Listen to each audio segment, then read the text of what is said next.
ओम जय जय जय नमोस्तु नमोस्तु नमोस्तु नमो ओरियंताणं नमो सिद्धाणं नमो आर्याणं नमो झायणं नमो लोये सविसावणं मंगलं भगवान् वीरो मंगलं गौतमो गणी मंगलं कुन्दकुन्दाद्यो जयं धर्मोऽस्तु मंगलं सर्वमङ्गलमाङ्गल्यं सर्वकल्याणकारकं प्रधानं सर्वधर्माणां जैनम जयतु शासनम जैनम जयतु शासनम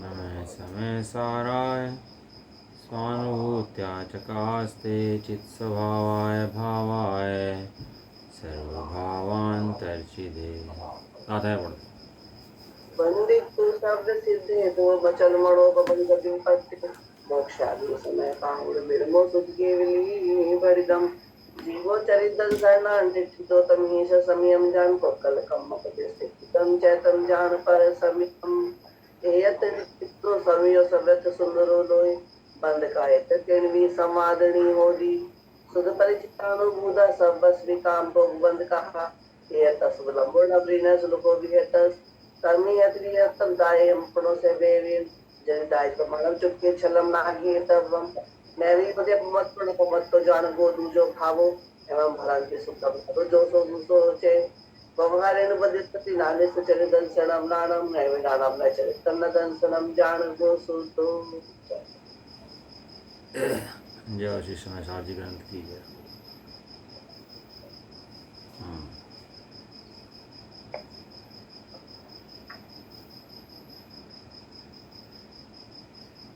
श्री समय सारजी ग्रंथ कर्ता कर्म अधिकार गाथा नंबर चल रही है 132 से लेकर 36 तक की चलेंगी आज गाथाएँ। इससे पहले गाथाएँ हमारी हो चुकी थी, है ना। समय सारजी ग्रंथ श्रद्धा को समर्पित है, प्रवचन सारजी ज्ञान को और नियम सारजी चारित्र को समर्पित है। और उसमें मुख्य रूप से जो देव का दर्शन है वो श्रद्धा को समर्पित है, जो शास्त्र का अभ्यास है वो ज्ञान को समर्पित है, और जो मुनिराजों का श्राव का आचरण है वो चारित्र को समर्पित है। लेकिन चारित्र गुण का सम्यक परिणमन, ज्ञान गुण का सम्यक परिणमन जब तक नहीं होता जब तक श्रद्धा सम्यक नहीं होती। श्रद्धा के बिना ज्ञान और चारित्र पंगु हैं, लंगड़े हैं, बिल्कुल कुछ काम नहीं करते। श्रद्धा जो है धर्म का मूल है, और समय सारजी पूरा श्रद्धा को समर्पित है। ये श्रद्धा दिखती नहीं है किसी को और सारा काम कराती है। सारे काम श्रद्धा से होते हैं, वो दिखती है नहीं, चुप बैठी रहती है अंदर छुपी हुई। ये फूल होता है ना, फूल को बंद भी कर दो तो ये महक देता है अंदर, भले ही ना दिखाई दे रहा हो लेकिन महक देता है। ऐसे श्रद्धा भले ही छुपी रहे, दिखाई ना दे, काम सारे का किसके होते हैं? काम सारे श्रद्धा के होते हैं। लगते हैं काम चारित्र कर रहा हो, ज्ञान कर रहा हो, और काम सारे करती है श्रद्धा। काम कौन करता है सारा?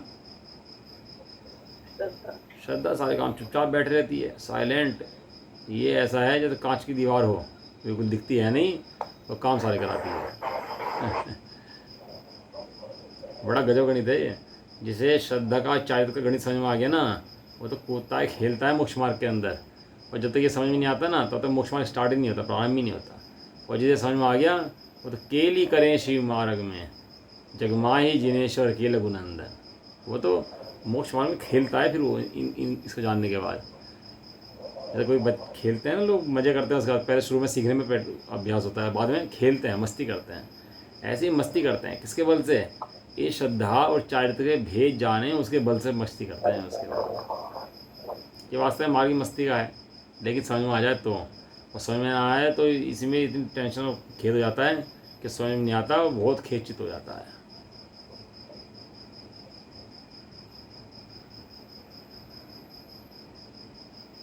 ये गणित महान गणित है। ये लड़के होते हैं ना, जो मुसलमान लड़के, वो चलता है क्या, लड़कियों को फंसा लेते हैं ना, हिंदुओं की लड़कियों को क्या बोलते हैं उसको? लव जिहाद होता है ना। तो करते क्या है, उसको लड़की होती है, वो लड़की तो हिंदू होती है और हिंदू को मानती है, तो मुसलमान कैसे बन जाती है वो लड़की? तो उसको ना, उसको कन्वेंस करते हैं, श्रद्धा बदलते हैं उसकी, कि देख तुम्हारे धर्म में क्या है, पार्वती क्या है, शंकर क्या है, तुम्हारा कुछ क्या हो रहा है, ड्रामा चल रहा है। तो समझा, उसको तरीके तरीके समझाते हैं। वो जब उसकी श्रद्धा पड़ जाती है ना, तो फिर वो लड़ जाती है समाज से पूरे, कि नहीं मैं तो शादी इससे ही करूँगी, मुझे किसी बस काम क्या है उसको समझ में आ जाए कि ये लड़का सही है और ये धर्म सही है, बस इतनी समझ में आनी चाहिए। उसके बाद बाकी काम तो खुद होते हैं सारे सारे, समझ में आ जाए। ऐसे क्या है, धर्म के बाद श्रद्धा गुण के कारक समझ में आ जाए और बाकी चारित्र की ताकत नहीं है। हम चारित्र लो भैया तब धर्म होगा, चारित्र ग्रहण करो तब धर्म होगा। हम कहते हैं श्रद्धा करो तब धर्म होगा, श्रद्धा सम्यक हो तब धर्म होगा। धर्म चारित्र से नहीं होता, धर्म श्रद्धा से होता है। मोक्ष मार्ग का प्रारंभ ही नहीं होता, पूर्णता कैसे होगी? चारित्र पूर्णता है, श्रद्धा प्रारंभ है। और श्रद्धा के अंदर जब पूर्ण स्वभाव दिख जाता है अपना, पूर्ण स्वभाव की श्रद्धा हो जाती है तो वही तो चारित्र है। इसके अलावा कौन चारित्र चाहिए? और बाकी चारित्र फॉर्मेलिटी है। ये चारित्र गुण फॉर्मेलिटी है और काम सारा श्रद्धा गुण के अंदर है।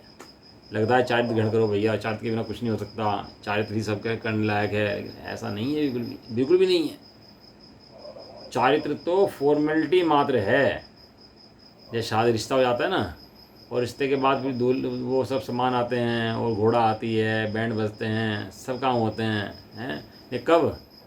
जब वो रिश्ता होता है, गांठ लगी रिश्ते की, तब वो सारे काम होते हैं। और वो तो होंगे ही होंगे। अब शादी की सगाई की डेट नक्की कर दिया आपने, कोई भी डेट नक्की कर दी, और वो सारे काम जो लेने देने के होंगे नहीं होंगे? बताओ। तो होंगे, रिश्ता नक्की करा बस केवल एक। ऐसे ही शुद्धात्मा से रिश्ता नक्की करा बस एक। श्रद्धा गुण का समय परिणाम हुआ है बस एक। अपना पूर्ण स्वभाव स्वीकार हुआ है बस एक। अब चारित्र स्वयमेव आएगा। कर्मों के उपशम 6 उपशम 6 स्वयमेव होंगे। ये किसके बल से? अपने से रिश्ता जोड़ने के बल से, अपनी परिणति का अपने आत्मा से रिश्ता जोड़ने के बल से, अपने को आत्मा देखने के बल से। देखो मैं ये बताऊँ आपको, भगवान के दर्शन करते हैं ना अपन लोग, जाते हैं भगवान के, तो भगवान को जब देखते हैं तो कहते हैं समय दर्शन हो गया। तो ऐसे समय दर्शन में अपना पूर्ण आत्मा दिखाई देता है, भगवान को दिखाई दे रहा है।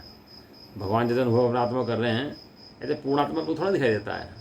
नहीं तो ऐसे पूर्ण आत्मा दिख जाए तो क्यों नहीं जाए अपन लोग अभी, लेकिन ऐसा पूर्ण आत्मा नहीं दिखता। लेकिन ऐसे पूर्ण स्वभाव जैसा भगवान का है, श्रद्धा हो जाती है ऐसी। जैसे भगवान पूर्ण हैं, ज्ञानवान हैं, सुखमयी हैं, अनंत गुण के निधान हैं, ऐसा ही प्रभु मैं भी हूँ। ऐसी क्या होती है? ऐसी श्रद्धा हो जाती है। ज्ञान के वजह से श्रद्धा सम्यक होती है। और जो श्रद्धा सम्यक होती है ना, बस उसी का नाम धर्म है, उसी का नाम आनंद है, उसी का नाम रुचि है, उसका नाम स्वाध्याय है, उसका नाम पाठ है। और जितना मोक्ष मार्ग है वो सारा उसी के अंदर है। और जो कुछ जितना स्वाध्याय आदि किए जाते हैं वो सब उसी के लिए किए जाते हैं कि इसकी जी की विपरीत श्रद्धा सम्यक हो। बस एक जरा सा काम इसका एक समय पर्याय है, श्रद्धा गुण की हो जाए इधर से उधर, तो सारा मोक्ष मार्ग शुरू हो जाता है इसका। एक समय की कमाई तो अनंत काल खाओ, नायदा जी ने लिखा ना, नायदा जी ने, एक समय की कमाई तो अनंत काल खाओ। दया दान पूजाशील पूंजी सो अजानपने, भेद विज्ञान के बिना, वो संध्या बढ़िया लिखा कि दया दे ले, दान कर ले, पूजा कर ले, भक्ति कर ले, सब कर ले, लेकिन भेद विज्ञान के बिना जितनी कमाई है क्षण में गमाएगो। भेद विज्ञान के बिना जितनी कमाई है एक क्षण में सब खत्म। अनंत चतुष्टय रूप याके वणिज माही तू एक समय जो रमाएगो। मेरी समझ मान जीव अपने प्रताप आप, एक समय की कमाई अनंत काल खाओगो। तो कितना सा काम जीव करना और कितनी कमाई है, बताओ कितनी कमाई है। हमारे घर में चने रखे हों और स्कीम चल रही हो, चने ले जाओ, चने दे जाओ, रत्न ले जाओ। स्कीम चल रही गवर्नमेंट की कि जिस घर में चने हैं वो चने दे जाए और हमारे से रत्न ले जाए। बताओ स्कीम का फायदा उठाओगे नहीं उठाओगे? पर साहब जी में लिखा है ये बात, मेरे घर की नहीं है, कि जैसे कोई पुरुषार्थ भी करे तो कितना पुरुषार्थ करे कि पुरुषार्थ भी इतना है कि चने के बदले रत्न ले ले। यहाँ चने के बदले रत्न बटते हैं भाई साहब। तेरी इजाज़त उपयोग तू दे, एक समय को सम्यक दर्शन प्राप्त कर और एक समय सम्यक दर्शन के अंदर अनंत काल तक का अपना शुद्धात्मा का आनंद भोग कर। या के वणिज माही तू एक समय में जरा माएगो, मेरी समझ मान। अब मान ले भाई, जीव अपने प्रताप आप, अपने प्रताप से अपने आप एक समय की कमाई तू अनंत काल खाए हो।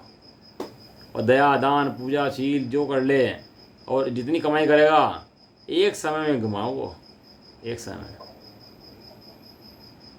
जो देवगति के जीव बैठे वो हिंसा तो नहीं करते ना, कोई बहुत हिंसा कर रहे हो, किसी को मार रहे हो, काट रहे हो, कसाई कर रहे हो, खाने पीने का आरंभ कर रहे हो, जैसे हम करते हैं, खाने पीने की वस्तुएं लाते हैं, आरंभ करते हैं, परिग्रह कर रहे हो, वो तो कुछ नहीं करते ना। वहाँ तो ना भूख है, ना जितना परिग्रह उतना ही है, लाल उस पर परिग्रह बढ़ नहीं सकता उनका, कोई कसाई की ऐसी बात भी नहीं है, पाप भी नहीं करते, शांति से रहते हैं, है कि नहीं ये सब चीज़ें। तो भी इतना करने के बाद भी एक समय में आके एक इंद्रिय बन जाता है। भेद ज्ञान के बिना जितनी पूंजी तू कमाओ वो अनंत काल में कमाओ, वो सारी की सारी कमाई तेरी सब खत्म हो जाएगी। और भेद विज्ञान की कमाई जो तू कराओगो तो वो तेरी जो पूंजी है, उस जो एक समय की जमा पूंजी है, उसे तू अनंत काल तक खाओ। क्षण भर निज रस को पीछे तन, मिथ्यामल को धो देता है। काशायिक भाव विनष्ट किए, निज आनंद अमृत पीता है।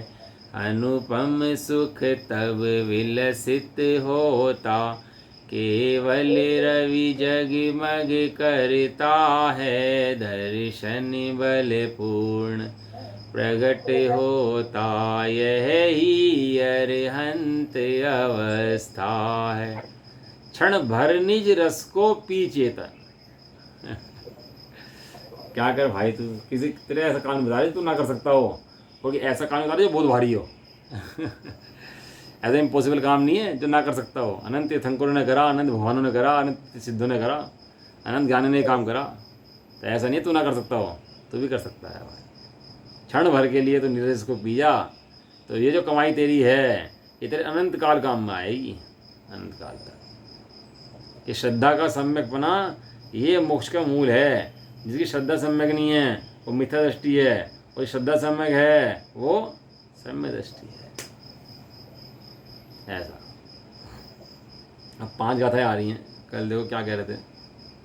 अज्ञानी अज्ञान भाव की भूमिका व्याप्त होकर द्रव्य कर्म के निमित्त भावों के हेतु को प्राप्त होता है, और उस द्रव्य कर्म का निमित्त जो उसका परिणाम है वो द्रव्य कर्म का निमित्त है, और उस परिणाम से द्रव्य कर्म आते हैं और द्रव्य कर्म रहते हैं साथ में, और जब समय आता है तो खिड़ जाते हैं और द्रव्य कर्म चला जाता है, और जीव फिर उसमें जुड़ता है तो नया कर्म बंद कर लेता है।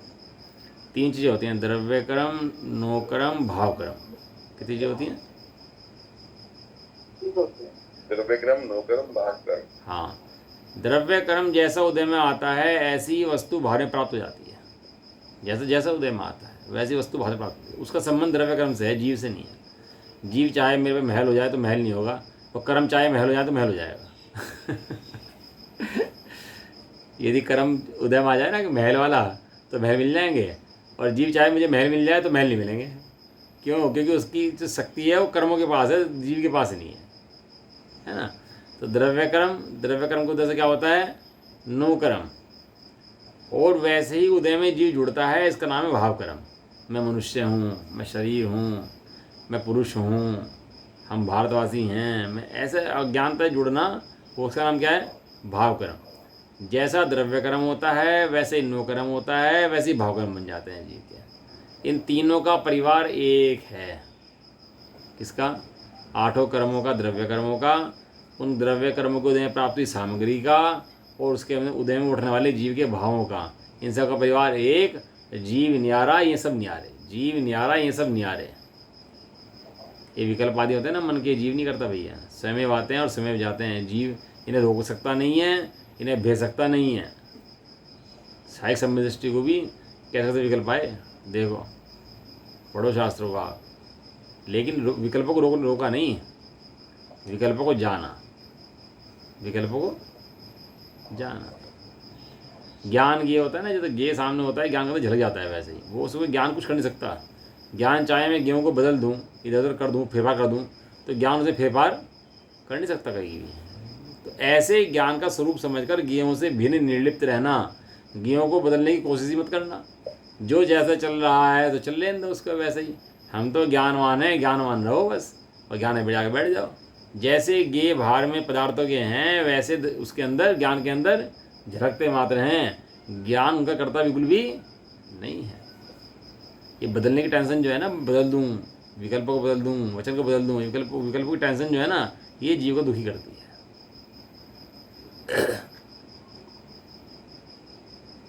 बात रहेगी बीच में, भगवान के दर्शन से देख करके जैसा भगवान का स्वरूप है, वैसा श्रद्धान के अंदर निर्णय हो जाता है कि मैं इतना हूँ और ऐसा ही हूँ, मैं इतना ही हूँ और ऐसा ही हूँ। ऐसा ही हूँ। ऐसे निर्णय के बल से फिर चारित्र शुरू होता है, और वो होता ही है। वो चारित्र जबरदस्ती का धंधा नहीं है, और चारित्र में कषाय भी जबरदस्ती का धंधा नहीं है।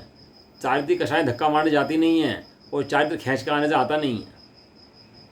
तो स्वयं परिणाम चलता है। मात्र सच्ची समझ करो भैया, जो चल रहा है स्वयं चल रहा है। मैं ज्ञानवान पदार्थ हूँ, मेरे ज्ञान के अंदर कुछ भी प्रवेश करता नहीं है। मात्र सब झलकते हैं, कषाय भी झलकती हैं, सब झलकता है, झलक के सब चला जाता है, और मैं जो का त्यों, जैसा का जैसा, वैसा का वैसा ही रह जाता हूँ। जो बदल गया चला गया वो मेरा नहीं, और जो रह गया जैसा था वैसा रह गया वो मेरा है, वो मैं इसका हूँ। मतलब ये हुआ कि श्रद्धा का दूसरा रूप पुरुषार्थ है। हाँ वही है। अब मैं श्रद्धा चार्ज के जो दोस्त बताता आपको, बता ही देता हूँ आपको, आपने पता नहीं किया नहीं किया होमवर्क। देखो, श्रद्धा का दोष और चारित्र का दोष में डिफरेंस क्या होते हैं इनके अंदर। श्रद्धा का दोष संसार का मूल है, और चारित्र का दोष जो है संसार का सहायक है। जो मूल दोष है ना, मूल दोष कौन सा है? श्रद्धा का दोष मूल है संसार के अंदर। जिसकी श्रद्धा सम्यक नहीं है, वो सब मिथ्या दृष्टि है। वो कितनी भारी क्रियाएं करते हैं, धुआंधार मचाते रहें, धर्मात्मा मानते रहें, अपने को खूब करते रहें, लेकिन जिनकी श्रद्धा में अपने शुद्धात्मा विराजमान नहीं है, वो सब क्या है? ये सब मिथ्या दृष्टि है। वो श्रद्धा का दोष मोक्ष मार्ग का घातक है। वो संसार का मुख्य है, मुखिया है। संसार का राजा कौन? श्रद्धा गुण का विपरीत परिणमन, वो संसार का राजा है। और मोक्ष का राजा कौन? जो श्रद्धा का हाँ सम्यक हाँ, श्रद्धा का सम्यक परिणाम मोक्ष का राजा है। मोक्ष कुछ और नहीं है, संसार कुछ और नहीं है। संसार बाहर का नाम नहीं है, ये सब संसार की भारी क्रियाएं बन गई। संसार नहीं कहते इसको। जो अंदर में श्रद्धा गुण की विपरीतता है उसका नाम संसार, और जो श्रद्धा गुण की सम्यकता है उसका नाम मोक्ष। बस इतना संसार और मोक्ष का फर्क वो है। ये बात क्लियर नहीं हुई। हाँ, श्रद्धा का जो श्रद्धा गुण में नेगेटिविटी कैसे आ जाएगी? हाँ, वो निगेटिविटी आती है ना पर को अपना मानने से। पर को अपना जानता, ये तो मानता है ना जी, ऐसा थोड़ा ना कि नहीं मानता। संसार इस बात का नाम है। संसारिक के पास घूम रहे, इसलिए घूम रहे कि अब पर को अपना मानते हैं, इसलिए घूमते हैं। और श्रद्धा पुरुषार्थ के द्वारा जब उसको सम्यक परिणाम होता है तो मोक्ष, संसार को अपना मानना बंद कर देते हैं, पर को अपना मानना बंद कर देता है, तो वही मोक्ष है। मेरा आपका कहने का जो समझाने का मतलब वही है कि श्रद्धा अगर खुदगल में है तो संसार है। हाँ बराबर। और श्रद्धा अगर खुद मुझ में है तो मोक्ष तो है। वो मोक्ष है। श्रद्धा पूरा देखो, श्रद्धा का दोष राजा है और चारित्र का दोष सेना है। श्रद्धा का दोष क्या है? वो राजा के समान है, और चारित्र का दोष जो है वो सेना के समान है। अगर राजा मर जाए तो सेना तितर बितर हो जाती है, टिकती नहीं है, भाग जाती है सारी। और अगर राजा जिंदा है तो कितने कुछ कर ले, राजा दोबारा पैदा हो जाता है, दोबारा सेना बना लेता है, दोबारा खड़ा हो जाता है पूरा पूरा राजा, अब वो दोबारा जीत लेता है, हैं? तो श्रद्धा का दोष जो है राजा के समान है। जब तक मोह राजा को घात नहीं करा आपने, मोह राजा को नहीं मारा, श्रद्धा के दोष को नहीं खत्म करा, तब तक वो राजा विराजमान है, संसार का राजा। श्रद्धा का दोष संसार का राजा। नंबर 3, श्रद्धा का दोष दिखता नहीं है और चारित्र का दोष दिखता है। श्रद्धा का दोष जो है छिपा रहता है, बैठा रहता है चुपचाप, दिखता ही नहीं है, पता नहीं लगता कि क्या चल रहा है। चुपचाप बैठ के सारे काम कराता रहता है, पीछे से बैठ के खेलता रहता है सारा। लेकिन वे जीव मुख्य होते हैं जो छिपे हुए दोष को निकालते हैं, और जो पकड़ा उसको नहीं देखते। पकड़ दोष तो है ही जो कुछ है, लेकिन है किस कारण से? कारण ढूंढते हैं ना, कारण को निकालते हैं। तो कारण क्या है? कि कारण जो है श्रद्धा का दोष है। नंबर 4, श्रद्धा का दोष जल्दी चला जाता है और चारित्र के दोष में समय लगता है। श्रद्धा का दोष एकदम चला जाता है। श्रद्धा के दोष में बहुत मेहनत नहीं करनी पड़ती। आपको लगता होगा, हमें लगता है श्रद्धा के दोष में बहुत मेहनत करनी पड़ती है, या बहुत मेहनत वाला काम है। ये मेहनत वाला काम नहीं है। श्रद्धा का दोष तो एकदम तुरंत सच्ची समझ का नाम श्रद्धा है बस। और सच्ची समझ जो है ना, वो बहुत अभ्यास के बल से नहीं होती, बहुत मेहनत के बल से। वो तो होती है तो हो ही जाती है बस। जब रिश्ता करते तुरंत एकदम श्रद्धा सम्यक हो जाती है, ऐसे एकदम श्रद्धा जानते ही अपनों को श्रद्धा हो जाती है, लेकिन जानना सम्यक होना चाहिए, जल्दी आता है। और चाहे तुम दो जाने में समय लगता है, थोड़ा पुरुषार्थ लगता है उसके अंदर, बाद में सारा करना होता है। श्रद्धा का दोष पहले जाता है, चारित्र का दोष बाद में जाता है। जिनका श्रद्धा का दोष ही नहीं गया उनको चारित्र का दोष भी जाता नहीं है, वो बैठे रहता है। सबसे पहले जाएगा तो क्या जाएगा, वो श्रद्धा का मोह का दोष जाएगा। नंबर 6, श्रद्धा का दोष संसार का कारण है, चारित्र का दोष संसार का कारण नहीं है।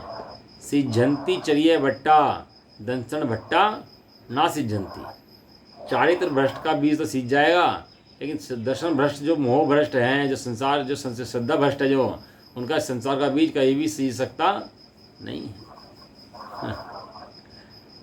नंबर 7, श्रद्धा गुण को जो ढकता है चारित्र होने ढकता है, और वो दर्शन होने ढकता है, और चारित्र को ढकता है, चारित्र होने कर्म ढकता है।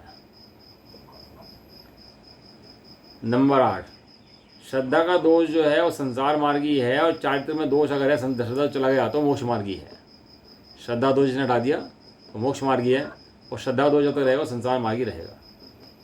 नंबर 9, श्रद्धा का दोष समुद्र जितना है, और चारित्र का दोष गाय के खुर के पानी जितना है। जब अंजुली में पानी आता है ना, कितना पानी आता है अंजुली के अंदर, थोड़ा सा, और समुद्र के अंदर कितना पानी होता है, भयंकर होता है।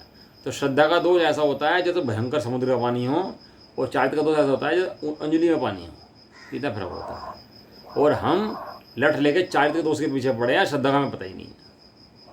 सारा खेला कहाँ से चल रहा, आचार्य कुंद ने वो खेला दूर करा दे रहा है। जहाँ तक खेला तेरा चल रहा ना विपरीत, उन्होंने वो खेल दूर करा तेरा सारा और श्रद्धा को समय करा उन्हें। इन्हें पता है श्रद्धा सुधर गई, सब सुधर गया। अब तू नरक में रहे, मंदिर में रहे, स्वर्ग में रहे, तिरंच में रहे, कहीं भी रहे, श्रद्धा सही तेरी अगर हो गई तो सब सही, और श्रद्धा सही नहीं हुई तो सब खराब। ये श्रद्धा जो बात बता रहे हो, ये कोई कहने से थोड़ा ना होती है, कहने से नहीं होती, नहीं कहने से नहीं होती। और फिर हम श्रद्धा के नेगेटिविटी की बात क्यों करें? जब नेगेटिविटी की बात करते हैं तो क्या होता है, ये प्रवृत्ति है। हम अब दूसरे के अपने अंदर नहीं, दूसरे के अंदर नेगेटिविटी देखने लगते हैं, फिर वो अपने अंदर ही डेवलप हो जाती है। वो तो सही बात। तो हम खाली पॉजिटिविटी की बात क्यों ना करें? अपने लिए ही है, इसलिए श्रद्धा जो ज्ञान की महिमा चलती है इसलिए चलती है श्रद्धा समय को। नहीं, किधर नहीं ये वाली। हम श्रद्धा की बात करें, पॉजिटिविटी की बात, खाली ये श्रद्धा श्रद्धा करते। सुनो, अब वो श्रद्धा की नेगेटिविटी की बात करते हैं तो क्या होता है, फिर दूसरे में नेगेटिविटी बात नहीं कर रही, संसार का स्वरूप दिखा रहे। नेगेटिव हो जाता है उसमें देखते देखते। नहीं, संसार का स्वरूप तो देखना बहुत जरूरी है। देखो सुनो, जो श्रद्धा का दोष है पहले से चौथे गुण स्थान में जाओगे चला जाता है।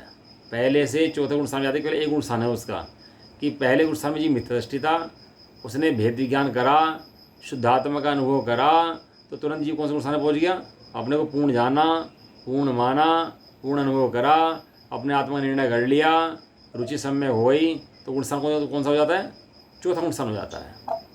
और चारित्र के दोष करने के लिए 5वां, 6वां, 7वां, 8वां, 9वां, 10वां, 11वां, 12वां, 8 गुण स्थान है, और श्रद्धा के लिए केवल एक गुण स्थान है, केवल एक। नहीं वो बात ठीक है, पर हम ये सब चीजें क्यों समझाते हैं और क्यों बताते हैं? समझ लो, क्योंकि दृष्टिकोण बदल जाता है, दृष्टिकोण देखने का समझने का बदल जाता है, फिर हम आगे बढ़ ही नहीं पाते। ये बताना चाह रहे हैं कि श्रद्धा का दोष मुख्य दोष है, चारित्र का दोष मुख्य दोष नहीं है। समझो नहीं, वो बात ठीक है, चलो समझाने के लिए हो सकती है, पर किसको समझाने के लिए? ये तो खुद को समझना चाहिए। हाँ, खुद को समझना है। पर जैसे जैसे हम ये चीज समझते आते हैं ना, तो हम वो अपने गुण देखना शुरू कर देते हैं या दूसरे के देखना शुरू कर देते हैं, हम आगे बढ़े। दूसरे के लिए तो धर्म होता ही नहीं है, धर्म जो होता है अपने लिए होता है, दूसरे को देखना ही नहीं है। 13 नंबर सुनो, 13 नंबर का, श्रद्धा दो मोहनीय 70 कोड़ा-कोड़ी का बंद होता है, 70 कोड़ा-कोड़ी का बंद होता है। 70 करोड़ को 70 करोड़ बार करो तो इतना बंद होता है। लेकिन श्रद्धा का दोष सम्यक होने के बाद जब जीव अपना स्वरूप जान लेता है, ऐसे बाद वो दो जो 70 कोड़ा-कोड़ी दिखा था वो अंत कोड़ा-कोड़ी रह जाता है, बहुत थोड़ा सा रह जाता है। लास्ट जो श्रद्धा का दोष है उसमें राग बुद्धि का त्याग होता है, और चारित्र के अंदर राग का त्याग होता है। श्रद्धा के अंदर राग बुद्धि, मोह बुद्धि, विपरीत बुद्धि, स्वामित्वपना, अहमपना, इनका त्याग होता है। और चारित्र के अंदर उनका ग्रहण होकर के चारित्र में वृद्धि होती है, सुख की वृद्धि होती है। ये सब है।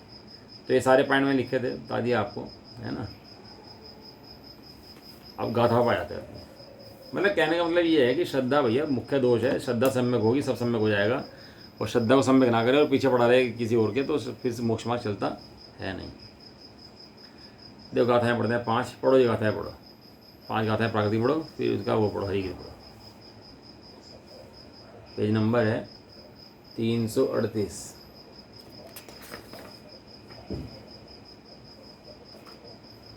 अननाणस्य स उद्योजा जीवाणम् अतच ओवल्लति निक्षतस्य उदयो जीवस्य असत्ताहारणं तम् उदयो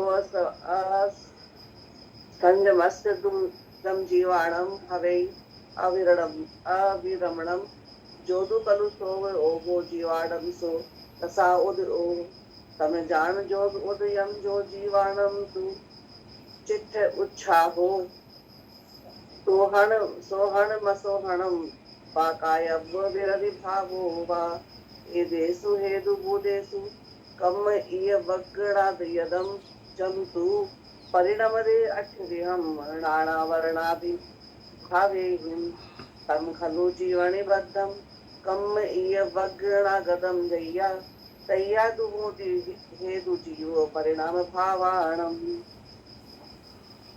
जो तत्व का ज्ञान जीव के उदय ज्ञान का अप्रतीत तत्व की जीव की जो उदय हो मिथ्यात्व का जीविका जो अविरत भाव है वो उदय अनसंयम ही का जीविका कलुष उपयोगी जो वह उदय जान कषाय का शुभ अशुभ वर्तन ज्ञानी वर्तन रूप जो चेष्टा ही का उत्साह करते जीव के वो उदय जानो योगिका जब होए तू भूते सब स्कंद जो कारबाण के ज्ञानावरण इत्यादि भाव परिणामी कार्बण वर्गणा रूप में जब बंद पावे जीव में आत्मा ही जीव परिणाम भावो का तभी तू बने। 5 गाथाएँ लिख के जा देना। कुछ समझाना चाह रहा हूँ विशेष, इसलिए 5 गाथाएँ लिखी हैं, नहीं तो एक गाथा में भी कह सकते थे। एक गाथा में कह दिया था उन्होंने तो कि भैया जीव अलग है पुद्गल अलग है, लेकिन बारंबार कहने से उसका अभ्यास दृढ़ करते हैं उसका। 5 गाथाएँ इकट्ठी लिखते हैं, बताओ हैं। जंगल में बैठ के ताड़ के पत्थरों पर हैं और कांटे से बैठ करके एक गाथा में कितनी उसके बाद टीकाएँ रखी गई, उसके बाद भावात रचे गए, इतना काम एक गाथा के ऊपर हुआ है। मूल है ना भैया मोक्ष का, इसलिए गाथा।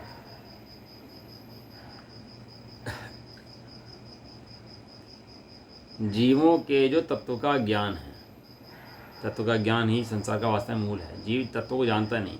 तत्व कितने हैं? 7 तत्व हैं। जीव, अजीव, आश्रव, बंध, संवर, निर्जरा, मोक्ष। हाँ, मतलब जैनियों नॉन जैन की बात छोड़ दो, जैनियों के अंदर भी पूछोगे ना, जो देखो धर्मात्मा ही मानते हैं, बड़े बड़े पदाधिकारी मानते हैं हमारा को, द्रव्य तत्वों के नाम पूछ लोगे ना तो नाम तक याद नहीं मिलेंगे तत्वों के, द्रव्य के।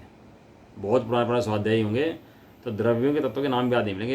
ये तो जितने हमारे स्वामी जी वाले जितने हैं ना, उनको पहले तो बचपन में बच्चा पाठशाला जाता है ना, तो उसको सबसे पहले ये याद कराते हैं तत्व और द्रव्य है। 5 साल के बच्चे को, 3 साल के बच्चे को याद कराते हैं द्रव्य कितने होते हैं, तत्व कितने होते हैं, पहले ये बता। बाकी बात बाद में समझाएंगे। को कराए थे ना आयु को नमोकार मंत्र याद कराएंगे, और उसके बाद तुरंत बाद द्रव्य और तत्व याद कराएंगे उनको, और जिंदगी भर भूलेगा नहीं, ऐसे याद करा देते हैं उसको, ऐसे गले में पिरो देते हैं उसके कि तू सब भूल जाना बेटा, द्रव्य और तत्व मत भूल जाना जिंदगी में। क्यों? क्योंकि मोक्ष के मूल है तत्व। 7 तत्व की श्रद्धा मोक्ष का मूल है। तत्वार श्रद्धानम सम्यक दर्शनम, सूत्र लिखा। और तत्व का ज्ञान पहले तो पता ना हो तो उसको ज्ञान कहते हैं, और दूसरा पता भी हो ना माने तो उसको ज्ञान कहते हैं। दो तरह का ज्ञान होता है, एक तो उदय का ज्ञान है और एक वास्तविक ज्ञान है। उदय का ज्ञान मतलब उसको बुद्धि मिली नहीं इतनी समझने के लिए, तो उसको उदय का ज्ञान कहते हैं।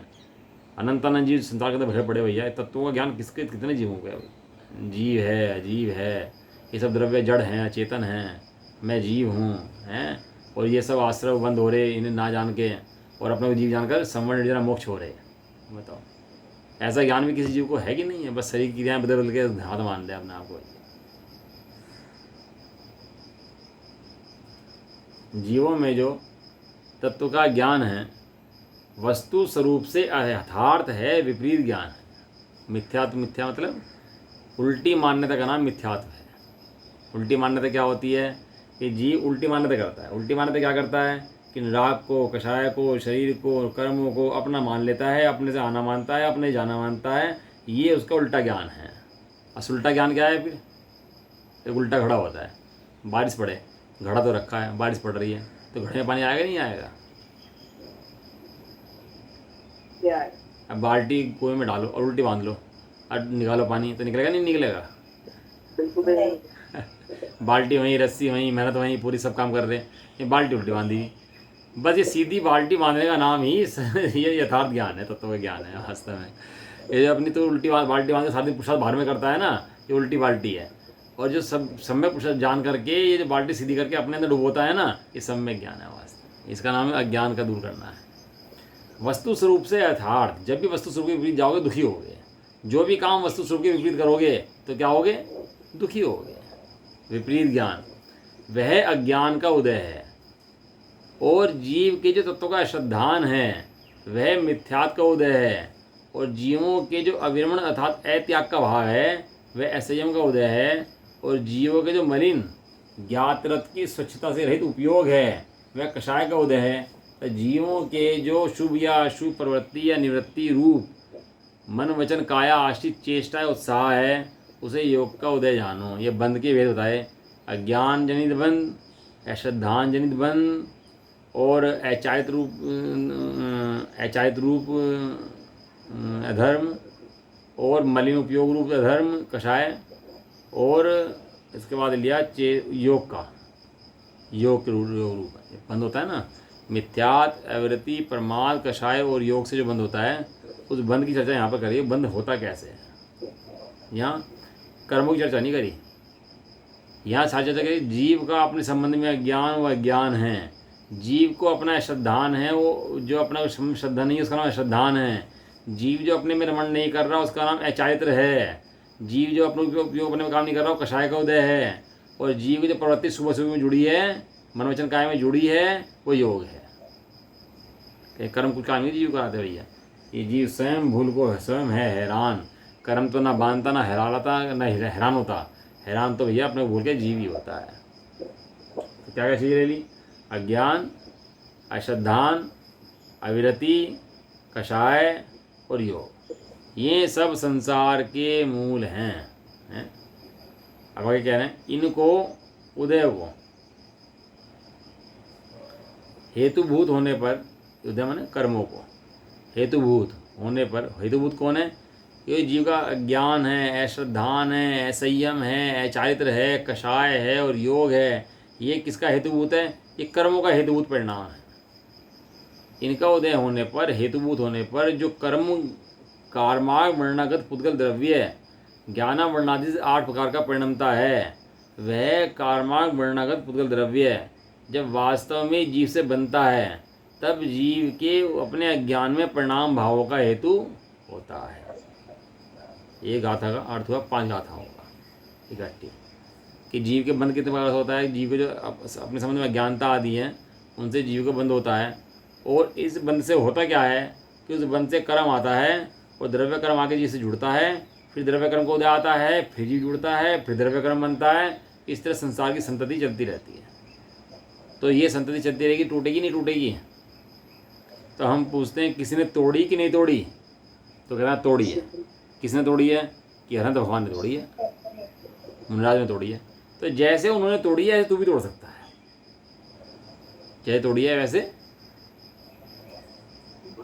तू भी तोड़ सकता है। तू भी तोड़ सकता है। क्या करना है कि जो उन्होंने करा वो तू कर, जैसा उन्होंने करा वैसा तू कर, इसमें क्या बात है? टूट जाएगी? नहीं टूटेगी, ऐसा नहीं है। तो कैसे टूटेगी? कि जो भेद विज्ञान का अभ्यास उन्होंने करा है, आत्मा को, 7 तत्वों को जाना है, 6 द्रव्य को जाना है, भिन्न भिन्न करा है, भिन्न भिन्न देखा है और अपना आनंद का अभ्यास करा है, निर्भर रूप से रहे हैं, वैसे तू भी रहे तो तेरी भी प्रतीति हो जाएगी। ऐसा। चलो बाकी चर्चा जो है इसकी टीका, भावार्थ और जयचंद जी का जी गाथा है ना, इसकी थोड़ी सी बड़ी है। जयचंद जी साढ़े जयचंद जी जयचंद्राचार्य की जो टीका है इसकी 1-1.5 पेज की है, तो कल ही पढ़ेंगे, है ना। तो कल एक गाथा पूरी करेंगे, 5 गाथाएं जो है जयचंद्राचार्य की टीका है ना। हाँ देखो इसके अंदर 5 चीज़ें इसके अंदर जो ली है। देखो अज्ञान के अंदर अज्ञान बताया, अश्रद्धान के अंदर मिथ्यात्व बताया, अत्याग के अंदर असंयम बताया, मलिन उपयोग से कषाय बताई और शुभ अशुभ भाव से योग बताया। ये 5 आश्रयों के हेतु बताए। अज्ञान में अपने संबंध में अज्ञानता जो है, तत्व का अज्ञान में तत्वों का ज्ञान को ज्ञान बताया, तत्वों के अज्ञान को अज्ञान बताया। अज्ञान कम ज्ञान होने का नाम अज्ञान नहीं है, किसी क्षोभक्षम ना हो, यह अज्ञान नहीं है। तत्वों का ज्ञान नहीं है, इसका नाम अज्ञान है। कोई भोबड़ा बहुत बुद्धि क्षोभक्षम बैठा हो, हवाई जहाज बना दे, रॉकेट बना दे, बिजली बना दे, पता नहीं जज बन जाए, क्या क्या कर दे, भोबड़े बैठे हों, सब बैठे हों, लेकिन ये कहते हैं कि तत्वों का ज्ञान है, तो वो कौन है? वो अज्ञानी है। दूसरी अश्रद्धान, अपने संबंध में श्रद्धा नहीं है, इसका नाम मिथ्यात्व लिया। तीसरे में लिया अत्याग, अत्याग माने राग का त्याग नहीं है, तो उसको ये असंयमी है, क्योंकि त्याग, इसका त्याग है नहीं। चौथा लिया मलिन उपयोग, उपयोग है निर्मल और पर के अवलंबन से होता है मलिन, तो जो मलिन उपयोग है उसका नाम कहा कषाय है। और लास्ट में दिया शुभ अशुभ योग भाव में जुड़ना, शुभ अशुभ भाव में जुड़, अच्छा लगना, जुड़ना, उसका नाम लिया योग। तो योग बंद के 5 भाव बताए ना, 5 आश्रय के हेतु बताए, और एक टीका के अंदर खुलासा करेंगे इसका कैसे होते हैं, क्या होता है। तो चर्चा इसकी कल करते हैं, ठीक है ना। पढ़ने लगाता है, थोड़ा अभ्यास करना, घर पे अभ्यास करोगे थोड़ा सा तो वो विषय खुलता ही है। अपना अभ्यास खुद को करना पड़ता है भैया। चलो निज निधि निज में बताई है आनंद,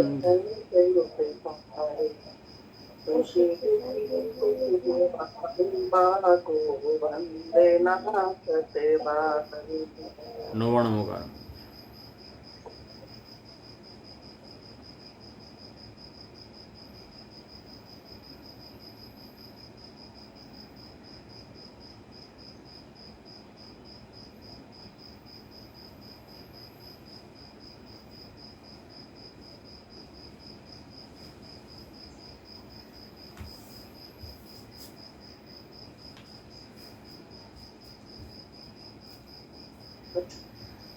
जय बदवासिनी माता की जय हो, महान जैन धर्म की जय हो। एक साथ बोलिए। जय